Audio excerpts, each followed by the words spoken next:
夢世界，如無世態，越看得真，感想越怪。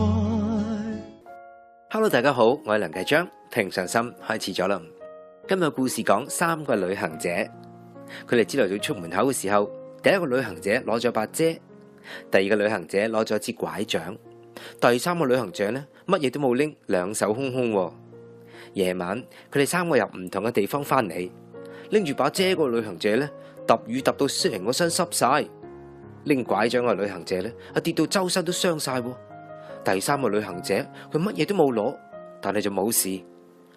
於是大家就好奇怪問：你冇要攞嘢，點解反為冇事嘅？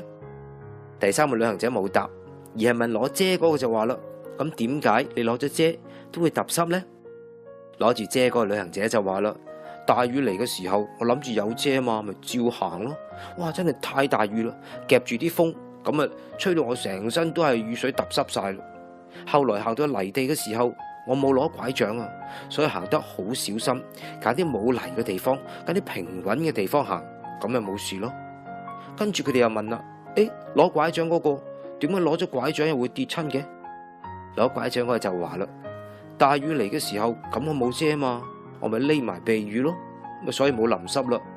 行泥路嘅時候咧，我用拐杖動下動下，咁諗住行快啲啦，咪有拐杖唔驚啦。點知就跣低咗。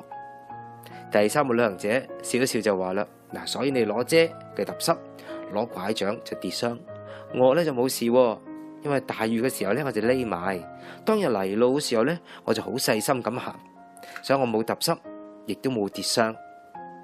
各位朋友，呢個故事講乜嘢？人有時候會恃住自己嘅優勢、自己嘅優點，又或者恃住自己嘅經驗，會好粗心大意，覺得得啦，呢樣嘢我最叻，我最拿手嘅，放心做得噶啦。但係有陣時，人呢，原來唔係失敗喺自己嘅缺陷上邊，人嘅失敗係跌倒，因為自己嘅優勢，因為自己有優勢，所以太有信心，太有信心就變成乜嘢？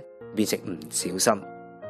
所以下次當我哋呢有啲咩好難行嘅路嘅時候，唔好諗住得啦，我哋行慣咗啦，或者得啦，我哋有拐杖啦，而要小心處理，咁出錯嘅機會就會大大減少噶啦。誠意將呢故事送俾你，希望每一天喺路上都係平平穩穩，行得平平安安。平常心，我哋下次再見，拜拜。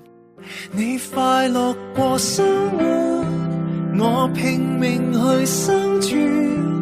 幾多人位於山之巔，俯瞰我的疲倦，渴望被成全，努力做人誰怕氣喘，但那終點掛在那天。